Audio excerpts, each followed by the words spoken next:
¿Qué tal amigos? Sean todos bienvenidos a un nuevo video, a un nuevo repaso del folleto de Escuela Sabática. Estamos ya en la lección número 21, ¿sí? Que ya viene del año pasado en realidad, de este folleto de Escuela Sabática que habla acerca de la carta a los Hebreos. Hoy estamos en la parte 2, en el folleto número 2, que es el primer trimestre del año 2024. El siguiente trimestre vamos a estar viendo la parte número 3 de la carta a los Hebreos y terminando el libro de los Hebreos. Y ya estamos por el capítulo 15, analizando un tema, un tópico muy importante que tiene que ver con el viejo pacto, el nuevo pacto, también expresiones utilizadas, como verán en el título, Viejo Testamento o Antiguo Testamento y Nuevo Testamento, expresiones que son muy mal comprendidas hoy en día. Estaré haciendo algún comentario al final, después de la exposición de nuestro invitado de hoy. Pero bueno, estamos hoy contentos de poder compartir con ustedes. Los que quieran pueden descargar el folleto del enlace que ven en la pantalla, que bueno, el código QR y el link es lo mismo, infonom.me/es.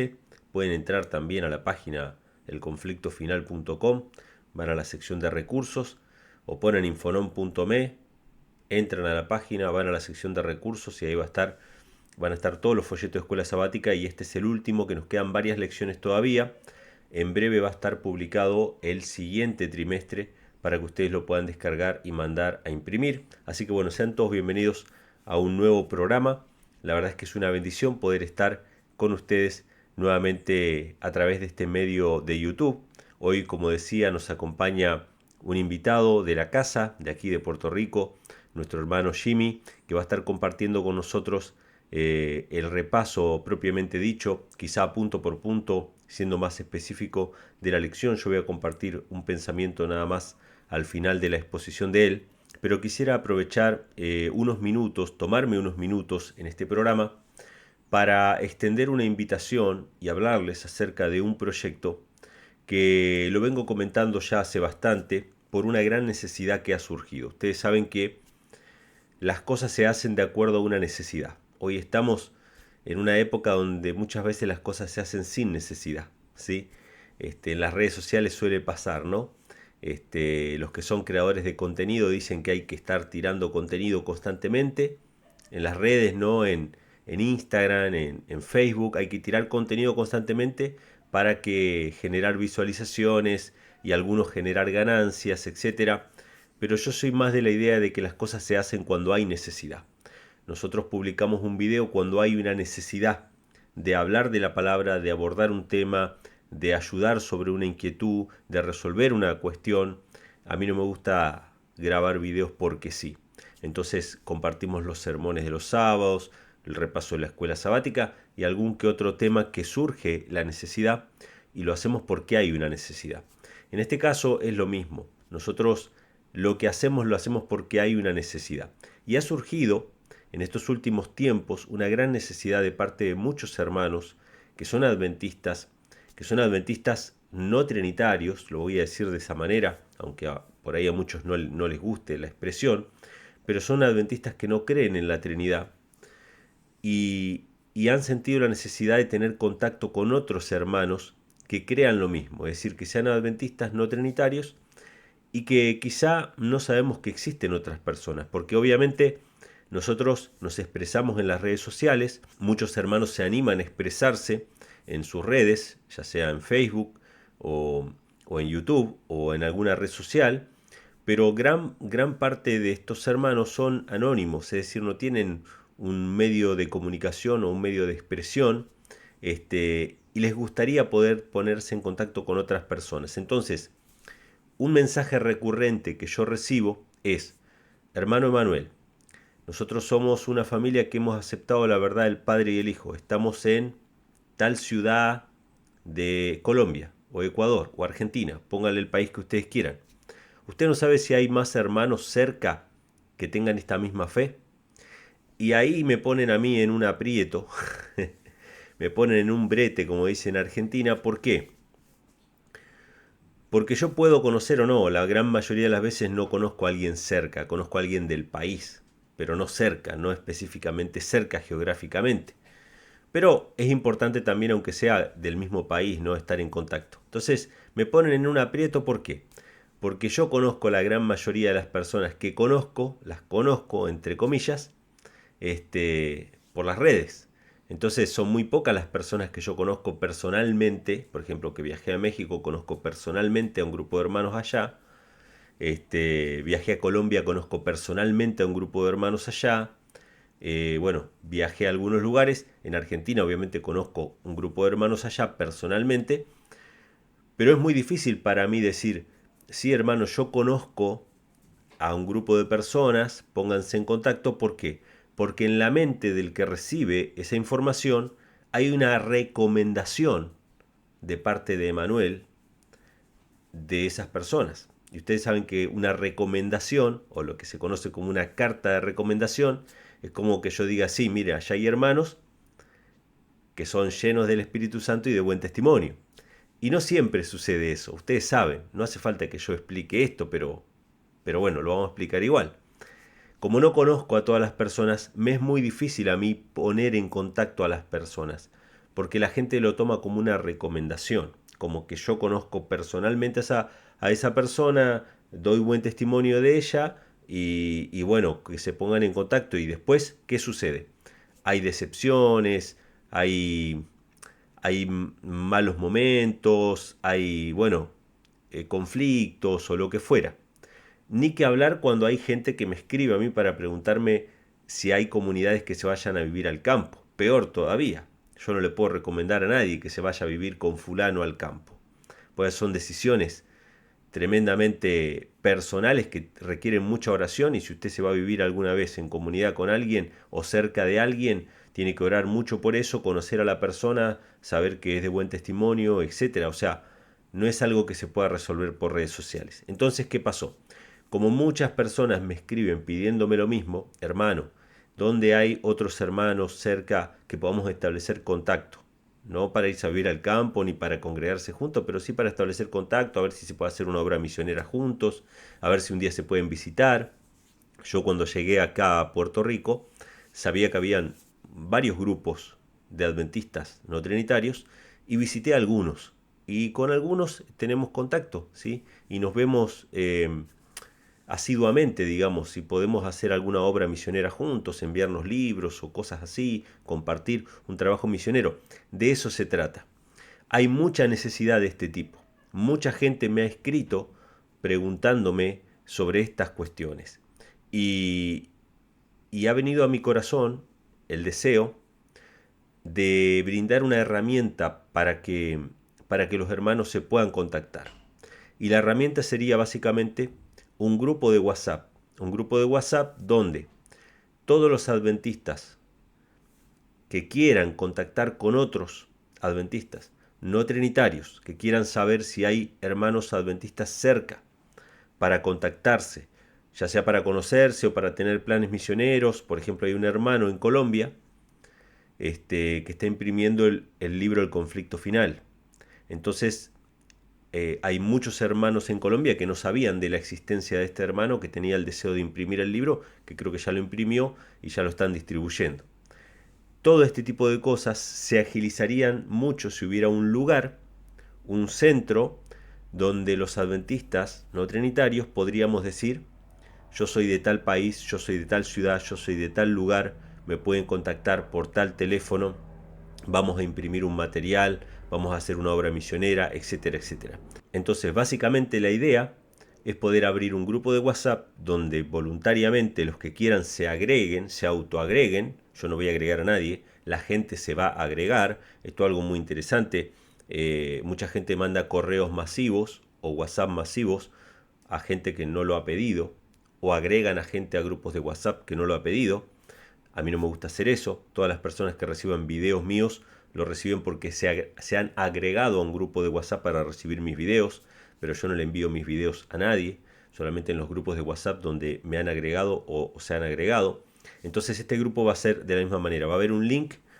En el link ustedes se van a agregar, se agregan solos, le dan al link y eso les abre el WhatsApp y se agregan solos. Ya una vez que entran, ya entran. Se pueden salir cuando quieran. Y el grupo de WhatsApp va a tener esta funcionalidad. va a tener esta forma de manejarse. Obviamente no vamos a poder controlar esto. Y yo sé que mucha gente va a entrar solamente a tirar enlaces o lo que fuera y los iremos eliminando. Esto es así.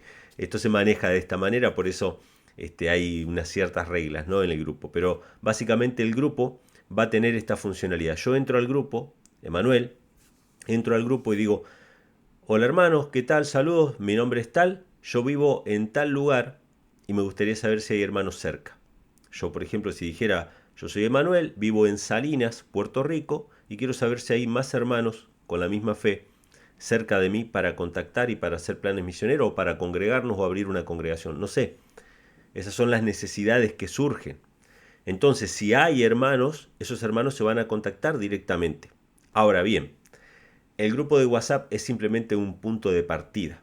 Un punto de partida en el cual, como tiene cosas buenas, porque nos permite contactar, tiene cosas malas. ¿Cuáles son las cosas malas? Que como no va a haber un control de quién entra y quién no entra, pueden haber personas malintencionadas, pueden haber personas no santificadas, con intereses no santificados.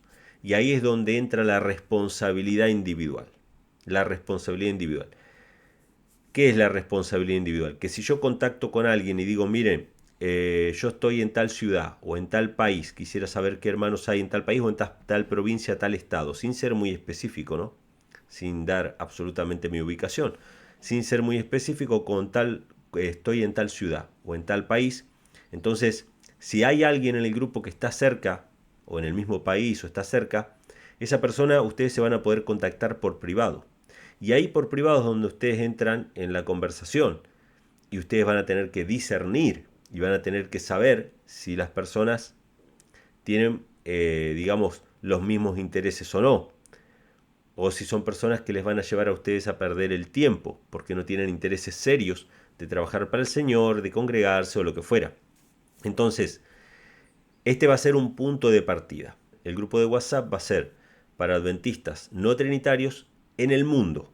Obviamente la mayoría de los que van a participar van a ser hispanos, pero hispanos en Estados Unidos, hispanos en Centroamérica, hispanos en Sudamérica, probablemente en España o en algún otro país, pero seguramente de habla hispana, para poder contactarnos. Entonces, todos aquellos que estén interesados en ser contacto, hasta podemos armar una lista, eso lo podemos ir viendo en el grupo de WhatsApp, pero bueno, la idea principalmente es que todos los que quieran contactar con otros hermanos adventistas no trinitarios que no saben que existen, puedan sumarse al grupo de WhatsApp y poder contactar con otras personas, ¿sí? Se puedan sumar, invitar a otros, etcétera, y en ese grupo de WhatsApp nos iremos de alguna manera organizando para el trabajo. ¿Por qué? Porque ya les doy este ejemplo de Colombia. Un hermano en Colombia, el hermano Giovanni Cuellar, que muchos se han contactado con él. Él se contactó conmigo para imprimir el libro El conflicto final allá. Bueno, él lo va a imprimir y hay hermanos que seguramente van a querer algunos ejemplares y podrían colaborar con él para que él lo imprima y él se los envíe y bueno, pueden hacer su obra misionera o cualquier otro material o cualquier otro trabajo misionero que se quiera hacer. Obviamente es bueno poder contar con más hermanos. Entonces, ¿por qué es tan importante esta cuestión? Y yo por lo menos estoy dispuesto y espero que todos los que se unan al grupo estén dispuestos a asumir el costo. El costo es, digamos, tener responsabilidad individual. El costo es cerciorarse cuando contactamos con alguien y ese tipo de cosas. El costo es ser responsables, digamos, ¿no? En esos contactos que podemos llegar a tener. ¿Por qué estoy dispuesto a asumir el costo? ¿Por qué? Les voy a dar un ejemplo muy sencillo. Tuvimos una reunión en Buenos Aires, un sábado a la tarde, un sábado de mañana y de tarde. Dos reuniones fueron, o dos predicaciones, a la mañana y a la tarde en la ciudad de Buenos Aires, donde estuvo el hermano Daniel Cúcaro, estuvo un servidor, yo lo anuncié por redes sociales que iba a ir para allá y que se contacten con un hermano, el hermano Rodolfo, allá en Buenos Aires. Él armó una lista y más o menos se anotaron personas que iban a ir, unas 50 personas, que en efecto fueron las que fueron, ¿no? Unas 50 personas estuvieron en esa iglesia en Buenos Aires y tuvimos la reunión lo más bien, gracias a Dios. Dios dirigió todo, no hubo problemas, no hubo inconvenientes, no hubo nada, pero pasó algo que me llamó mucho la atención. ¿Qué fue lo que pasó? Lo que pasó fue que habían hermanos que eran del mismo distrito, que se encontraron, que probablemente no sabían unos y otros, que se conocían entre sí porque eran del mismo distrito, que estaban en la misma fe. ¿Por qué no lo sabían? Obviamente porque, como les digo, hay muchos hermanos que están en el anonimato. Es decir, no podemos saber cuántos creen en la misma fe.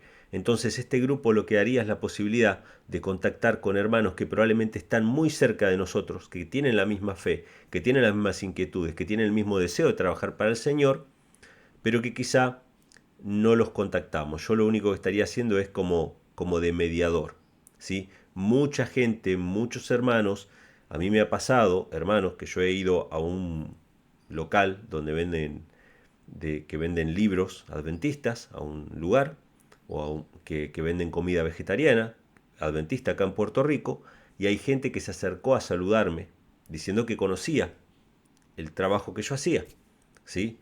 Entonces yo no conocía a esas personas, pero estaban cerca mío. Estaban cerca mío, pero yo no las conocía, pero ellos obviamente me conocían a mí. Entonces, utilizar este medio que tenemos de las redes sociales, del canal de YouTube, para contactar entre diferentes hermanos que creen en la deidad, que creen en este mensaje adventista precioso, que quieren trabajar, que no saben cómo hacerlo, que quieren congregarse, no tienen con quién, y poder establecer estos lazos. Obviamente, el beneficio va acompañado de riesgos. Esos riesgos tienen que ver con nuestra responsabilidad. Y nosotros tenemos que estar dispuestos a asumir esa responsabilidad. Por lo tanto, yo voy a dejar grabado esto y lo voy a estar compartiendo reiteradas veces en el grupo. Todos aquellos que entren al grupo, ¿sí?, tienen que tomar en sí mismos la responsabilidad de con quién contactan en ese grupo. Cuando usted entra a un grupo de WhatsApp, usted puede enviar mensaje privado a cualquier miembro del grupo. Eso es algo que en cualquier grupo sucede.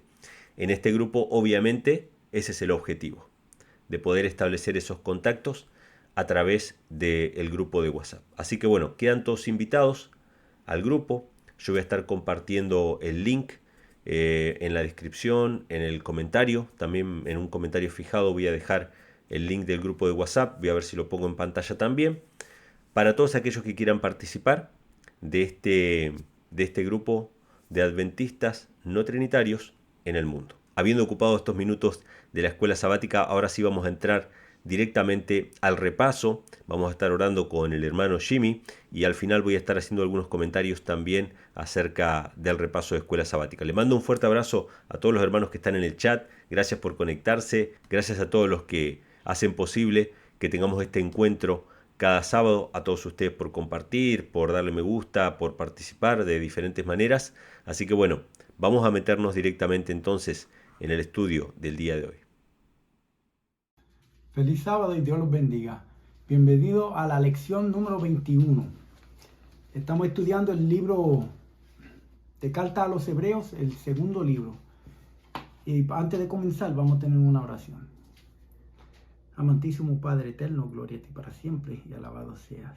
En esta hora te queremos dar gracias por tu misericordia y tu amor, por tu palabra, por el sacrificio de tu amado Hijo, por toda la promesa que ha hecho por nosotros, mi Dios, y por esta oportunidad de estudiar tu palabra.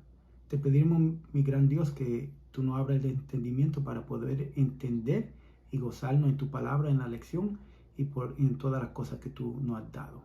Gracias por todo y cuídanos. En el nombre de Jesús. Amén. Amén. Aquí estamos en la lección número 21 y este es el estudio del libro de los Hebreos. Estamos en el capítulo 9. Vamos a estudiar desde el versículo 15 hasta el 20. Ahora, vamos con la primera pregunta. La primera pregunta es, ¿qué se llevó a cabo por la sangre del antiguo pacto?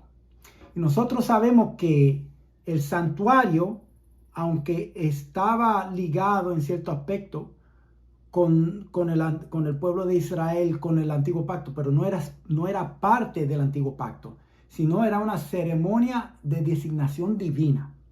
Y cuando menciona aquí la pregunta que se llevó a cabo por la sangre del antiguo pacto, no está hablando acerca de la sangre que se asperjaba dentro del santuario, sino acerca de la pregunta es acerca de la sangre del antiguo pacto, Allí vamos a ir al capítulo 24 del libro de Éxodo, versículo 3 al 8, que lo hemos estudiado ya varias veces. Pero vamos a leerlo de nuevo.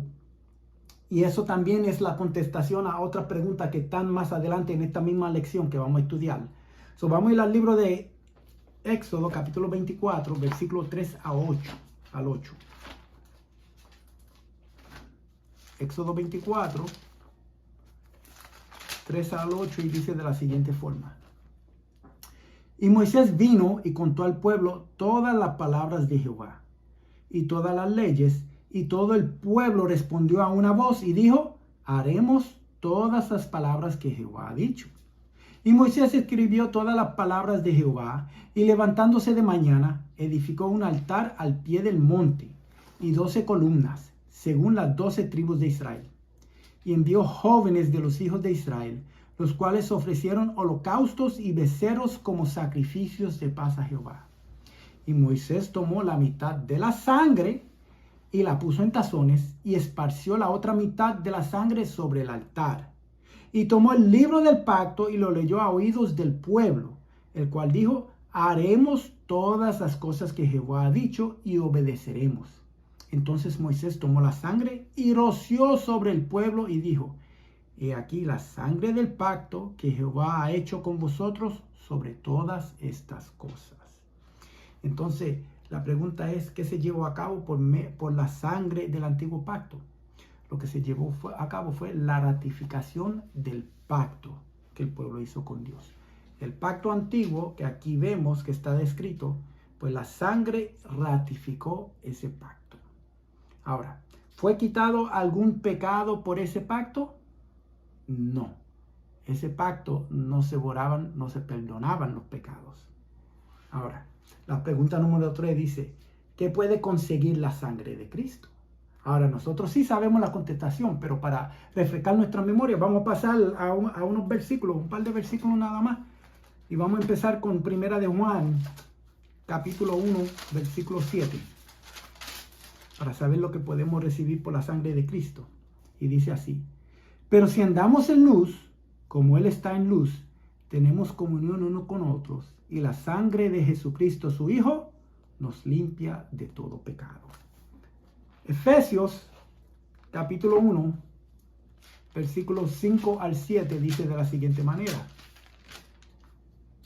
en amor, habiéndonos predestinados para ser adoptados hijos suyos por medio de Jesucristo, según el puro afecto de su voluntad, para alabanza de la gloria de su gracia, con la cual nos hizo aceptos en el amado, en quien tenemos redención por su sangre, el perdón de pecados, según la riqueza de su gracia.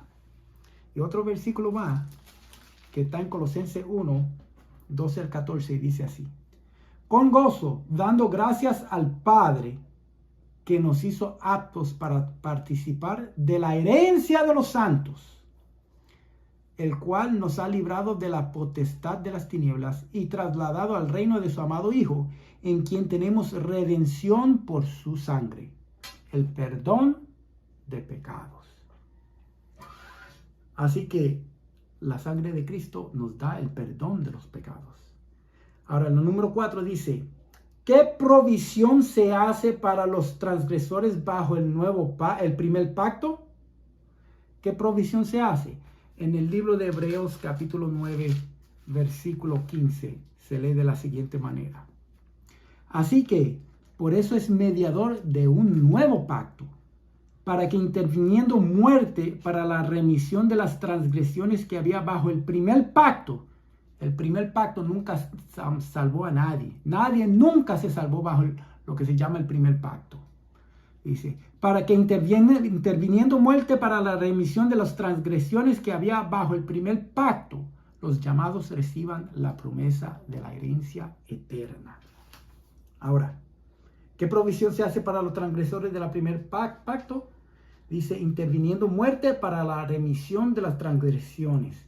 Ahora, es la promesa de un nuevo pacto. La promesa de un nuevo pacto es la provisión que se hizo para el primer pacto que hizo el pueblo de Israel con Dios. Vamos a ver más adelante, que vamos a leer un par de cita de Historia del Patriarca y Profeta, que va a aclarar más el asunto acerca del primer pacto. Lo que quizá confunda se llama primer pacto, y después el nuevo pacto, o el segundo pacto, o el pacto eterno, pero vamos a ver que es sencillo y aquí se va a aclarar. Dice, ¿qué ley transgredieron bajo el primer pacto? Nosotros sabemos que el pueblo transgredió, y lo que todo el mundo transgrede son los 10 mandamientos, la ley de Dios. Ahora, entonces, si Jesús es mediador por sus transgresiones, ¿en representación de qué ley es mediador? Ya sabemos en qué ley, pero vamos a leer el versículo que está en el libro de Gálatas, capítulo 3, versículos 19 y 20, y dice, entonces, ¿para qué sirve la ley? Fue añadida a causa de las transgresiones, hasta que viniese la simiente a quien fue hecha la promesa, y fue ordenada por medio de ángeles en mano de un mediador. Y el mediador no lo es de uno solo, pero Dios es uno. Entonces, ese mediador, que es Cristo, es mediador entre Dios y los hombres. Y esa fue la ley que fue entregada a Moisés en manos de ese mediador. Y ese mediador es Cristo. Ahora, ¿de qué manera se convirtió en su redentor? Vamos a leer de nuevo Hebreos 9:15, que dice, así que por eso es mediador de un nuevo pacto, para que interviniendo muerte para la remisión de las transgresiones que había bajo el primer pacto, los llamados reciban la promesa de la herencia eterna. Por su muerte intercesora se convirtió en redentor del nuevo pacto. Ahora, el redentor de ello. Dice, ¿quiénes son los llamados? ¿Quiénes son los que son llamados? Aquí en el libro de Hechos, capítulo 2, versículo 39, leemos lo siguiente. 2:39, y dice así.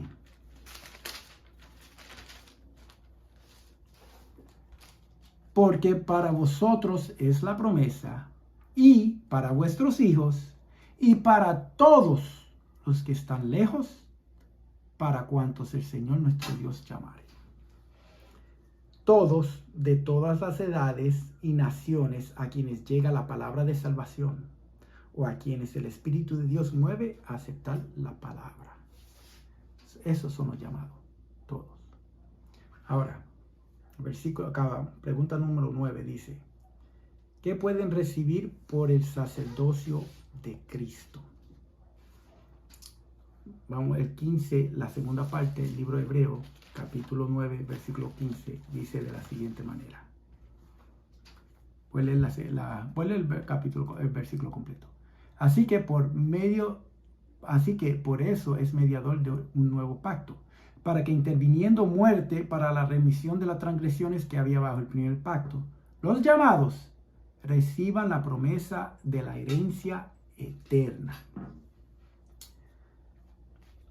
Ellos pueden recibir por medio del sacerdocio de Cristo una herencia eterna.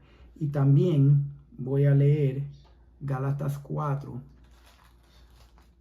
al 7, que dice de la siguiente forma. Gálatas 4 al 7. Pero cuando vino el cumplimiento del tiempo, Dios envió a su Hijo, nacido de mujer y nacido bajo la ley, para que redimiese a los que estaban bajo la ley. Aquí mismo contesta la pregunta que estaban anteriores.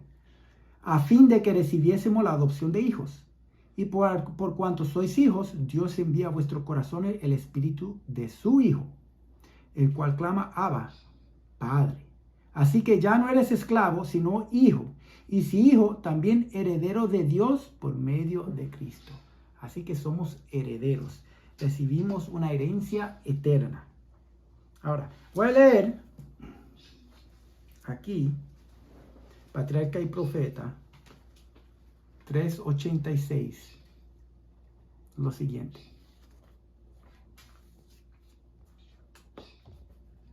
Dice, así como la Biblia presenta dos leyes, una inmutable y eterna, la otra provisional y temporaria.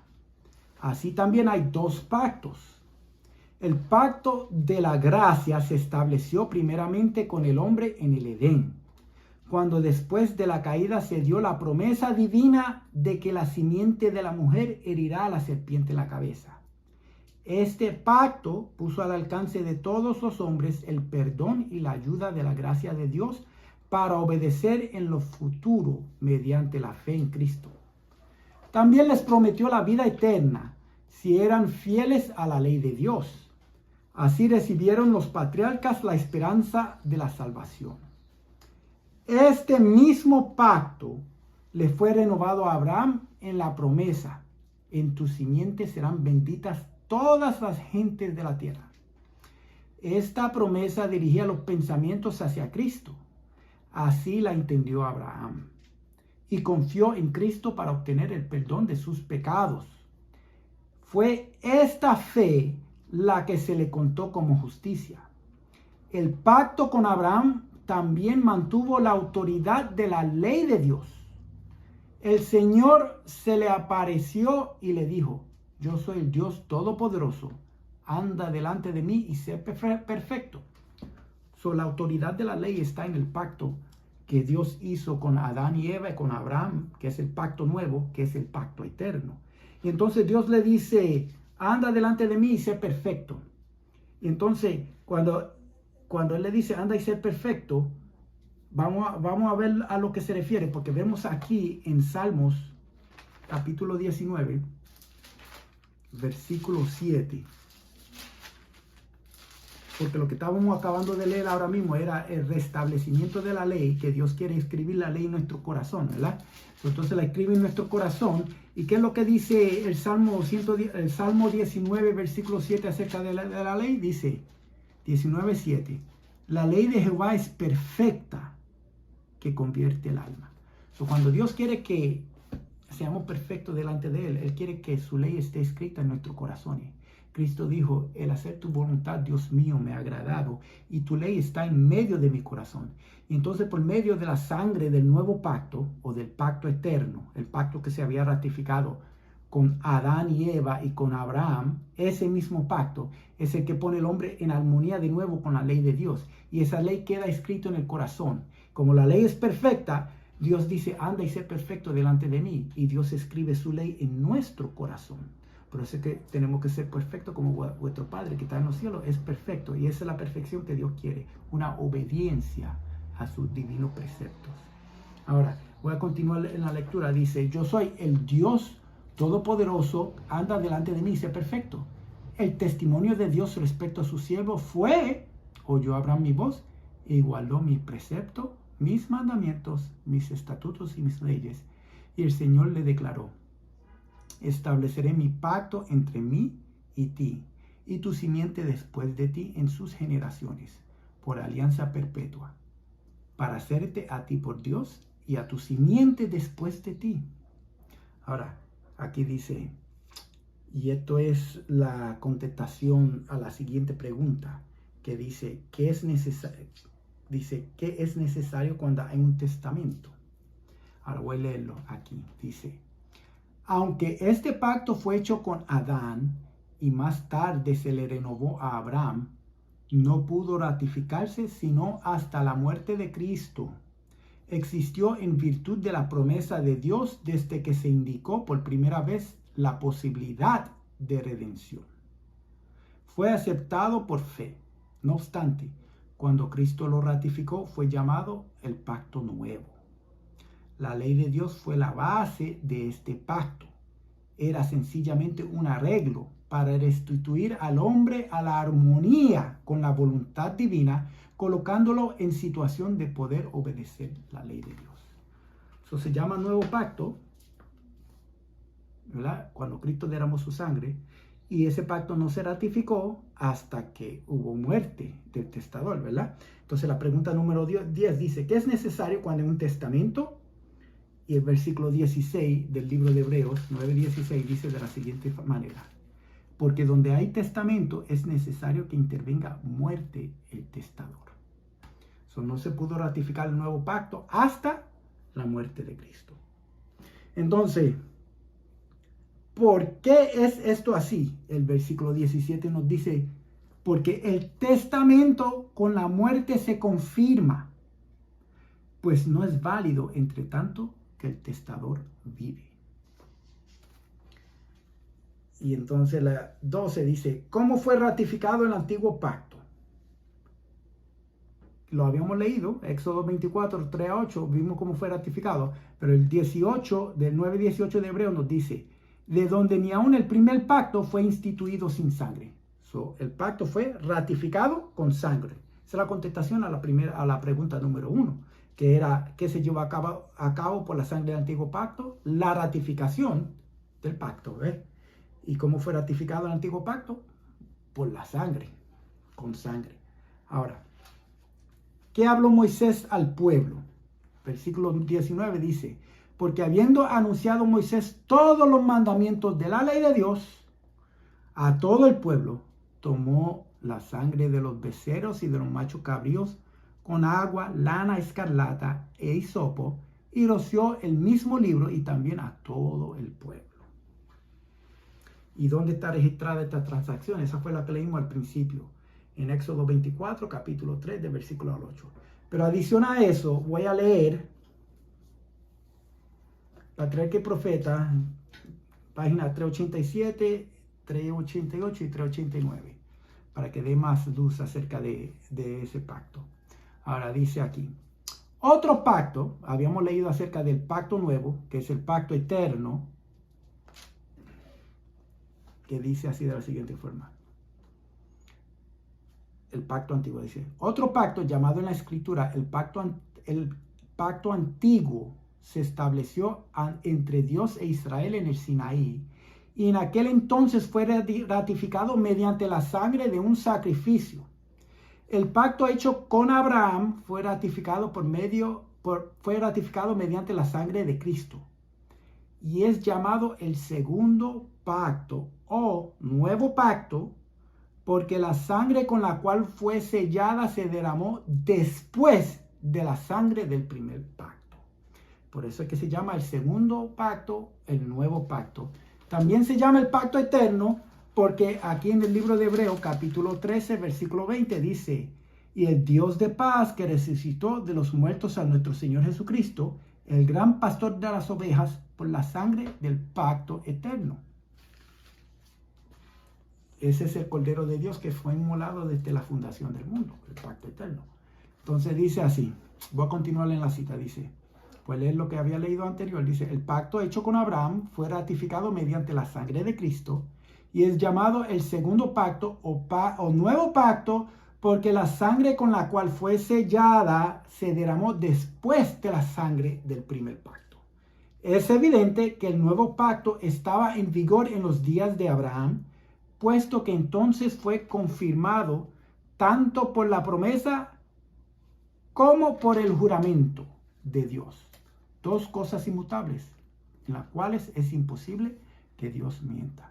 Ahora, pero si el pacto confirmado a Abraham contenía la promesa de la redención, ¿por qué se hizo otro pacto en el Sinaí? Durante su servidumbre, el pueblo había perdido en alto grado el conocimiento de Dios y de los principios del pacto de Abraham.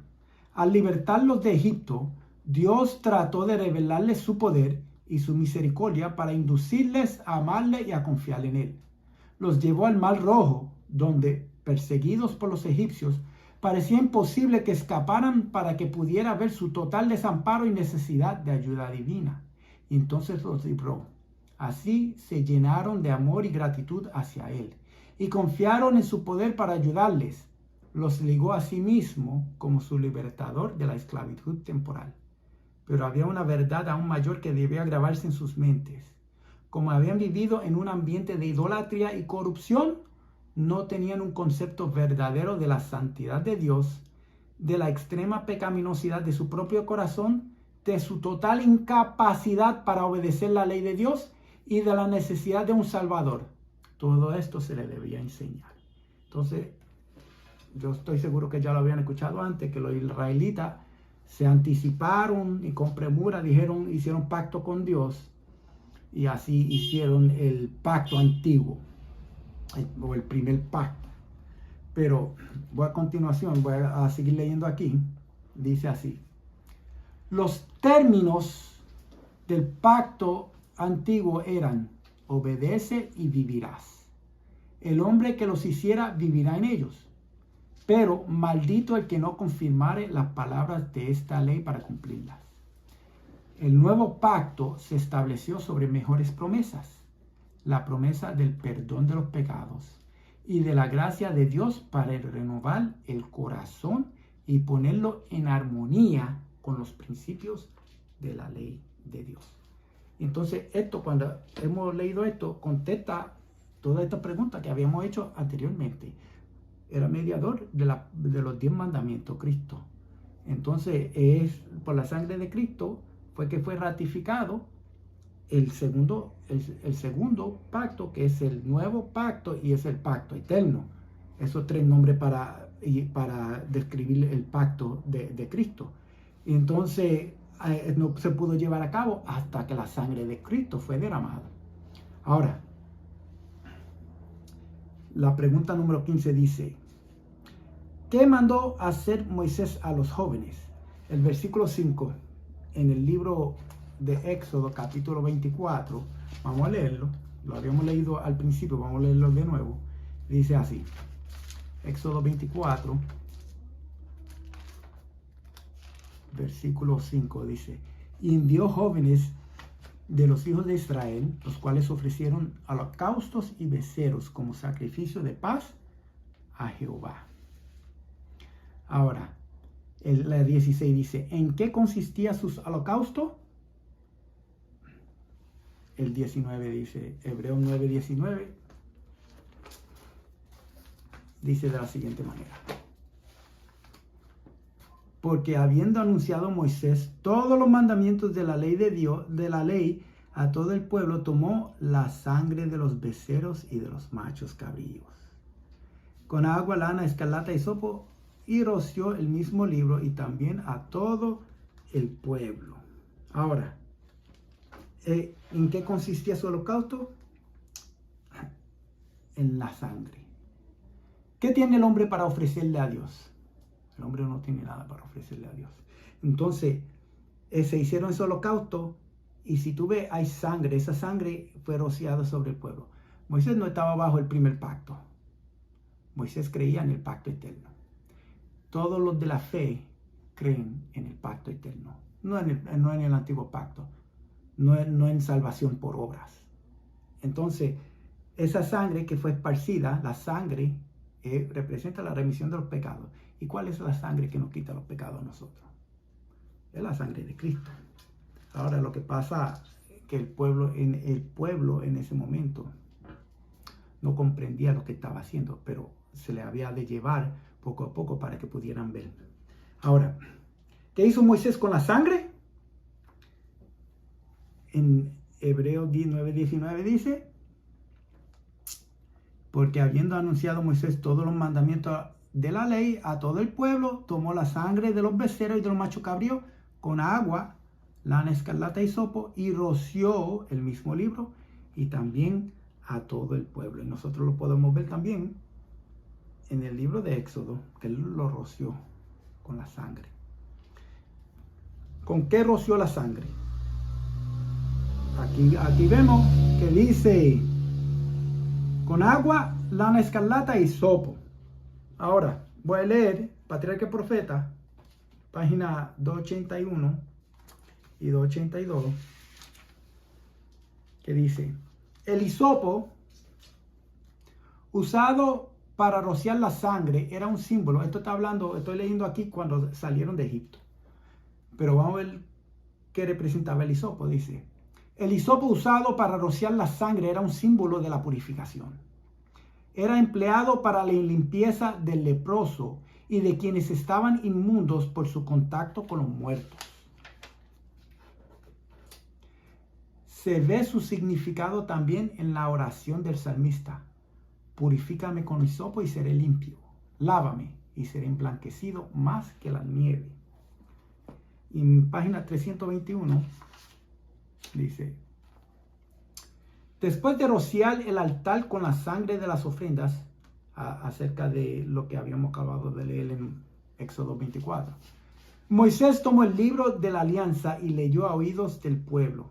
En esta forma fueron repetidas solemnemente las condiciones del pacto y todos quedaron en libertad de decidir si querían cumplirlas o no.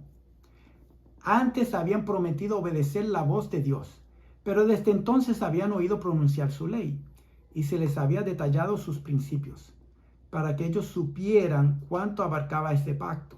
Nuevamente el pueblo contestó a una voz: haremos todas las cosas que Jehová ha dicho y obedeceremos.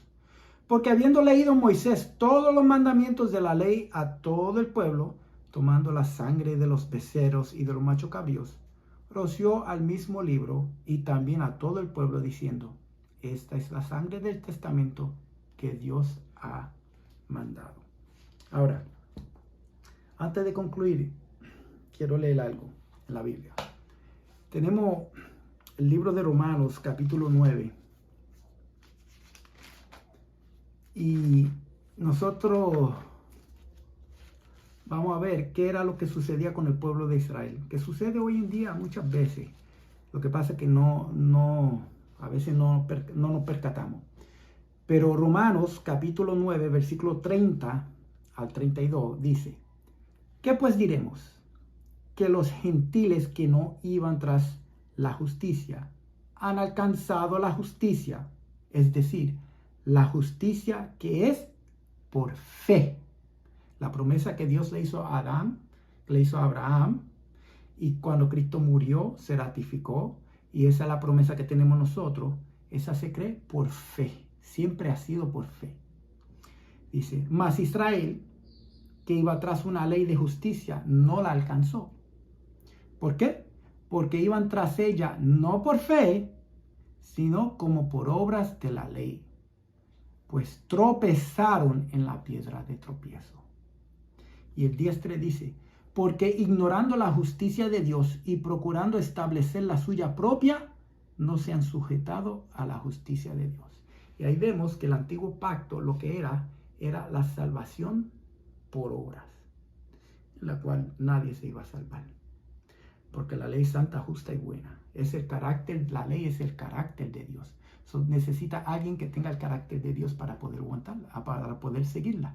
Solamente Cristo cumplía eso. Ahora, por la fe, en los méritos de Cristo en su sangre, entonces Él nos aplica y nos da su espíritu, nos aplica su justicia. Entonces escribe su ley en nuestros corazones para que nosotros andemos en el espíritu, en novedad de vida, para estar en armonía con la ley de Dios. Ahora, dice: ¿por qué? Porque iban tras ella no por fe, sino como por obras de la ley, pues tropezaron en la piedra de tropiezo. Y en 1 Corintios, capítulo 1, versículos 23 y 24 dice: pero nosotros predicamos a Cristo crucificado, para los judíos ciertamente tropezadero, y para los gentiles locura, mas para los llamados, así judíos como griegos, Cristo, poder de Dios y sabiduría de Dios.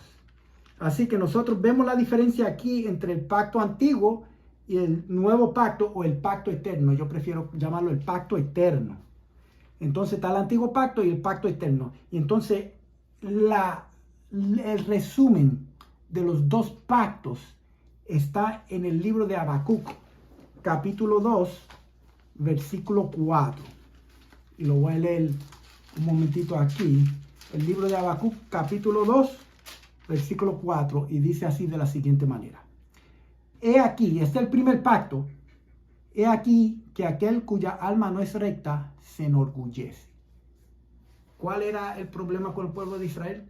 Pensaron que podían cumplir la ley de Dios. No vieron su pecaminosidad y la santidad de Dios. Y entonces se jactaban de que ellos podían guardar la ley. Ahora, el pacto eterno, ¿cuál es? Mas el justo por su fe vivirá. Y eso es lo que tenemos que tener presente, el pacto eterno. Que Dios los bendiga. Amén, gloria a Dios. Muchas gracias, Jimmy, gracias por compartir. Realmente hay mucha confusión sobre este término, pacto o testamento, ¿sí? Antiguo pacto, Antiguo Testamento, Nuevo Pacto, Nuevo Testamento. Jimmy lo mencionaba también, pacto eterno, ¿sí?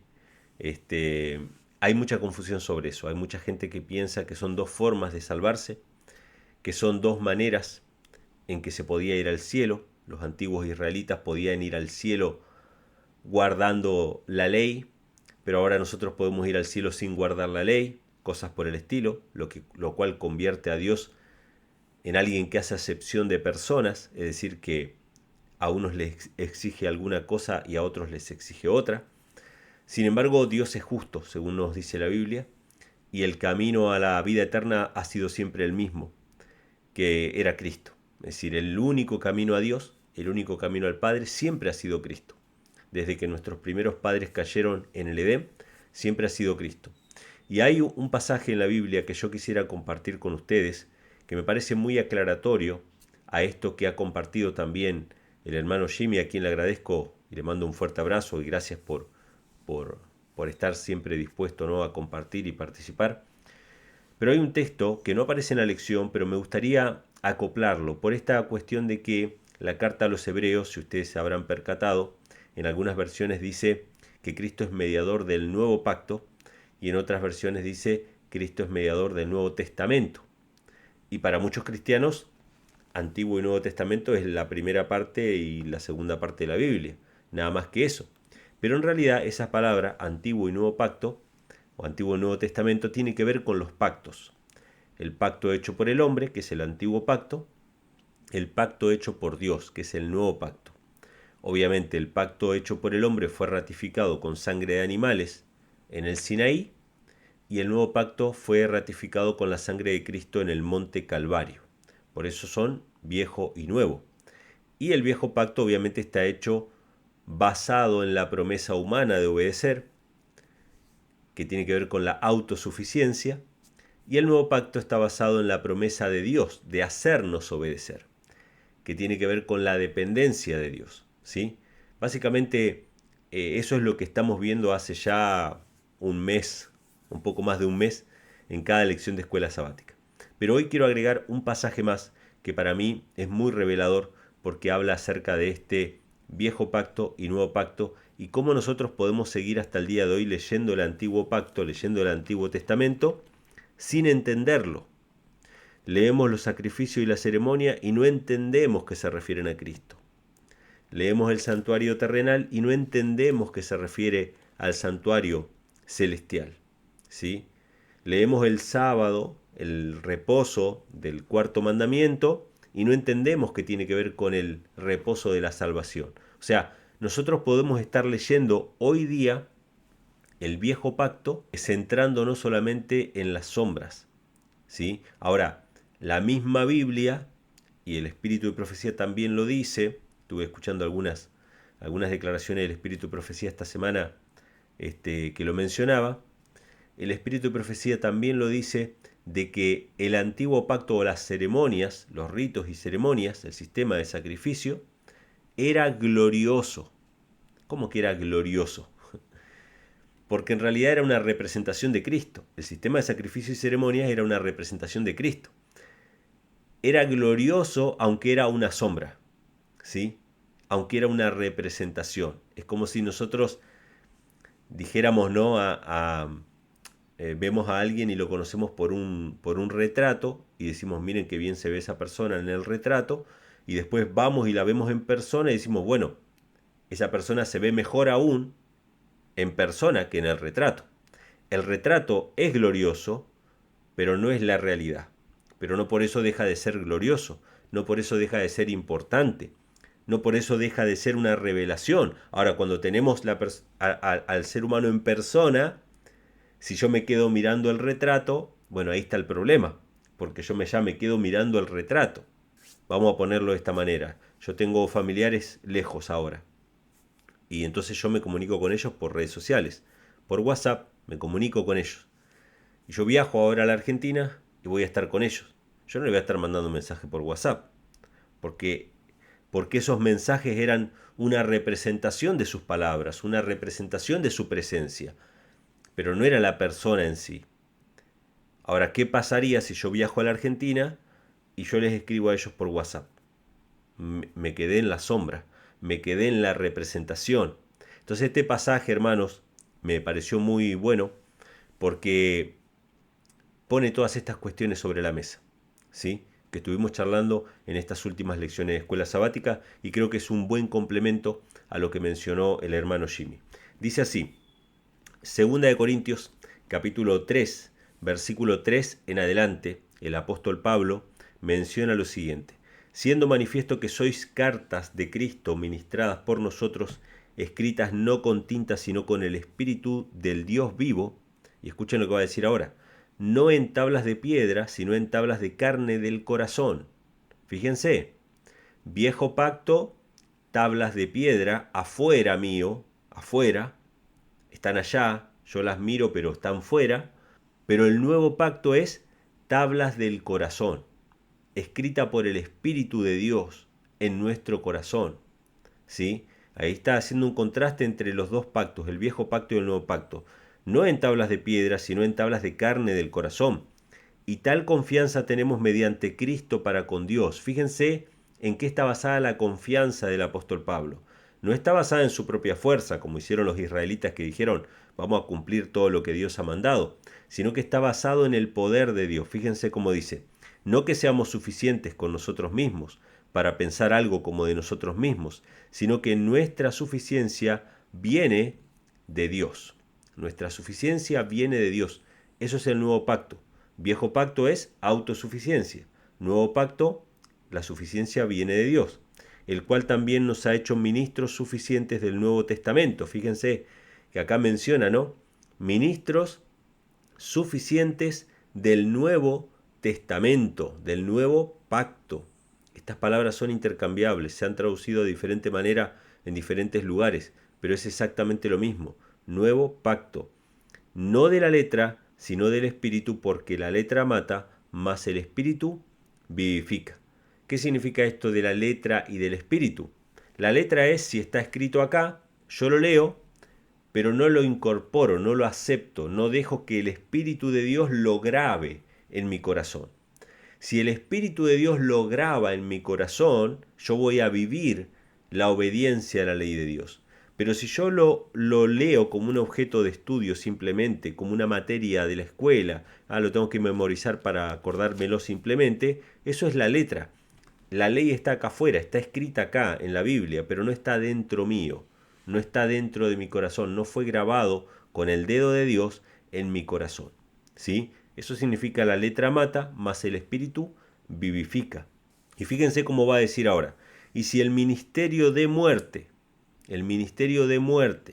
escrito y grabado en piedra, fue glorioso, fíjense, o sea, el viejo pacto, los ritos y ceremonias, sistema de sacrificios y ofrendas, donde se mataba un animal, que por eso es el ministerio de muerte, escrito y grabado en piedra, fue glorioso, no es que fue aberrante, desastroso, no, fue glorioso, tanto que los hijos de Israel no podían fijar los ojos en el rostro de Moisés a causa de la gloria de su parecer, la cual había de fenecer, ¿cómo no será más glorioso el ministerio del Espíritu? ¿Qué es lo que está diciendo el apóstol Pablo? Que si aquello que era una sombra, aquello que era una representación, que era la foto nada más de Cristo, era glorioso, cuanto más recibir a Cristo en nosotros, cuanto más la persona que bajó a esta tierra, se hizo hombre, murió por nosotros, cumplió lo que el sacrificio prefiguraba en la cruz del Calvario y se cumplió en él, cuanto más ese ministerio va a ser glorioso para nosotros. Porque si el ministerio de condenación fue glorioso, mucho más abundará en gloria el ministerio de justificación. Porque aún lo que fue glorioso no es glorioso en este respecto, en comparación a la gloria más excelente. Porque si lo que perece fue glorioso, mucho más glorioso será lo que permanece. Lo que perece es la representación, lo que permanece es la realidad. Así que teniendo tal esperanza, hablamos con mucha confianza, y no como Moisés, que ponía un velo sobre su rostro para que los hijos de Israel no pusiesen los ojos en el fin de aquello que había de ser abolido. Pero sus mentes fueron cegadas, porque escuchen lo que va a decir ahora, porque hasta el día de hoy cuando leen el Antiguo Testamento, fíjense, cuando leen el Antiguo Testamento permanece sin ser quitado el mismo velo, el cual Cristo abolió. Fíjense qué interesante. Hasta el día de hoy dice, cuando leen el Antiguo Testamento, lo que está escrito en la ley de Moisés, el sistema de sacrificios y ofrendas, todo ese sistema que representaba a Cristo, tienen un velo puesto que les impide ver. Les impide ver que eso era meramente una sombra, una representación de la realidad. No ven a Cristo en el sacerdote, no ven a Cristo en el sacrificio, no ven a Cristo en la nube que guiaba al pueblo. O sea, leen la ley de Moisés, pero no ven a quien representaba esa ley de Moisés. Jesús lo dijo, ¿no? Que ustedes leen la ley de Moisés y Moisés hablaba sobre mí. Jesús lo dijo a los judíos que querían matarlo. Ellos veían el Antiguo Testamento con un velo, ¿sí? En ese sentido, esta palabra Antiguo Testamento sí se refiere al Antiguo Testamento, digamos, como lo llamamos hoy de la Biblia, y no hay ningún problema con eso, porque en el Antiguo Testamento estaba la representación, estaba el sistema de sacrificios y ofrendas. Y obviamente, al no aceptar a Cristo como un ayudador, al no aceptar la mediación del Hijo de Dios, el pueblo judío quedó solamente con esas representaciones y esas sombras como el único pacto que tenían, que básicamente era el viejo pacto, ¿sí? Y por eso propiamente dicho se llama el viejo pacto. Pero no es porque existan dos caminos de salvación, no es porque exista una salvación para judíos y otra para gentiles, sino que incluso nosotros hoy podemos aceptar ese mismo viejo pacto, al querer cumplir los mandamientos de Dios por nuestra propia fuerza, ¿sí? Entonces dice en el versículo 15, y aún hasta el día de hoy cuando Moisés es leído el velo es puesto sobre el corazón de ellos, pero cuando se conviertan al Señor el velo será quitado, porque el Señor es el Espíritu y donde está el Espíritu del Señor, allí hay libertad. Entonces fíjense hermanos, dicen que cuando ellos se conviertan al Señor, el velo será quitado. Cuando se quite el velo van a poder ver la Biblia, el Antiguo Testamento y aún el Nuevo Testamento, lo van a poder ver como lo que realmente es, una sombra, una representación de algo real. O sea, el Antiguo Testamento, una representación de lo que iba a venir, que era la muerte del Mesías, que Dios tenía un hijo, ¿sí? Y eso solamente lo puede hacer el Espíritu de Cristo. Entonces el versículo 17 dice, ¿no? Porque el Señor es el Espíritu y donde está el Espíritu del Señor, allí hay libertad. Y el verso 18 dice, por tanto nosotros todos, mirando con cara descubierta, como en un espejo, la gloria del Señor, somos transformados en la misma imagen de gloria en gloria como por el Espíritu del Señor. Fíjense que ahí habla acerca de esta ley de la contemplación. Mirando a Cristo, contemplando a Cristo, somos transformados cada día a su propia imagen. No simplemente esforzándonos por obedecer por nuestra propia voluntad, sino que entregando nuestra voluntad a Dios, contemplando a Cristo, somos transformados de gloria en gloria cada día a la imagen del Señor por el Espíritu del Señor.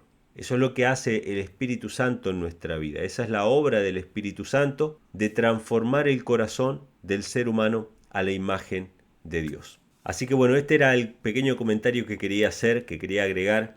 La segunda carta a los Corintios, capítulo 3, versículo 3, hasta el final del capítulo. Estos versículos agregan mucha luz sobre lo que significa el viejo pacto y el nuevo pacto que nos ha compartido hoy el hermano Jimmy. Queremos agradecerle a todos los hermanos que estuvieron conectados durante toda esta presentación, a todos aquellos que estén interesados en el tema del grupo de WhatsApp. Lo estamos dejando en los comentarios, fijado en los comentarios, en la descripción del video, en la pantalla también. Así que bueno, cualquier cosita se ponen en contacto conmigo si se les dificulta entrar al grupo para poder agregarlos directamente al grupo. Así que hermanos, hasta aquí hemos llegado el día de hoy. Gracias a todos por acompañarnos, gracias por ser parte de esta escuela sabática. Para mí ha sido un gozo, una alegría poder compartir con cada uno de ustedes. Así que vamos a hacer una oración para que Dios nos acompañe durante el resto de esta semana. Querido Padre, te damos las gracias nuevamente por tu amor, tu misericordia, por todo lo que tú nos das día a día. Nos ponemos en tus manos. Bendícenos en esta semana que comienza para que podamos estar tomados de tu mano. En el nombre de Jesús te damos las gracias. Amén. Muy bien, hermanos, nos estaremos viendo Dios mediante la semana que viene para seguir compartiendo este repaso del folleto de Escuela Sabática de los Pioneros. Un fuerte abrazo para todos, que Dios les bendiga.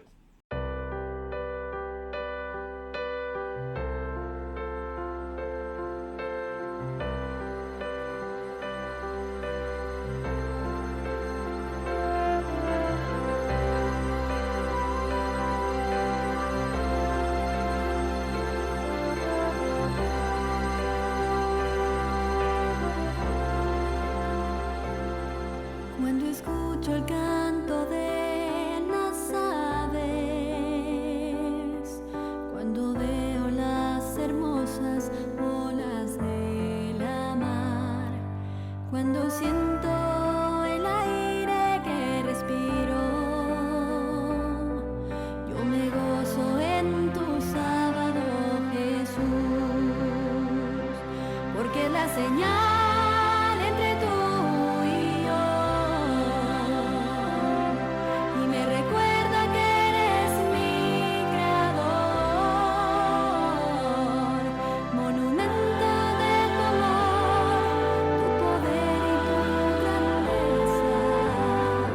Bendito es tu sábado, Jesús. Cuando tú creaste esta tierra, 6 días trabajaste, mas el séptimo santificaste y dejaste escrito este bello mandamiento. 6 días trabajarás, mas el séptimo guardarás.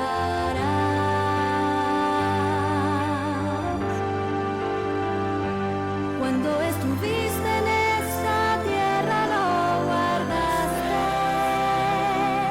y enseñaste a tus discípulos a observar esta gran señal, la cual no cambiará, porque escrito está. Cielo y tierra pasarán, mi palabra y mi ley jamás, porque mes a mes y de sábado en sábado vendremos todos a adorarte a ti por la eternidad,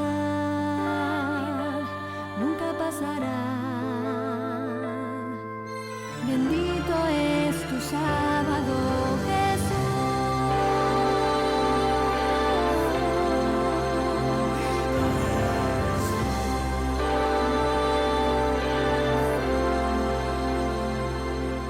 Cuando observo tu creación, me lleno de tu paz, pues sé que hallo consuelo en ti, Jesús.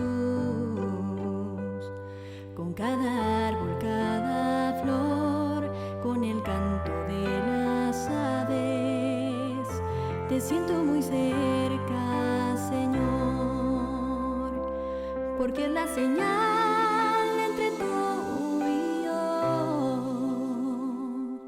y me recuerda que eres mi creador, monumento de tu amor, tu poder y tu grandeza. Bendito es tu sábado, Jesús.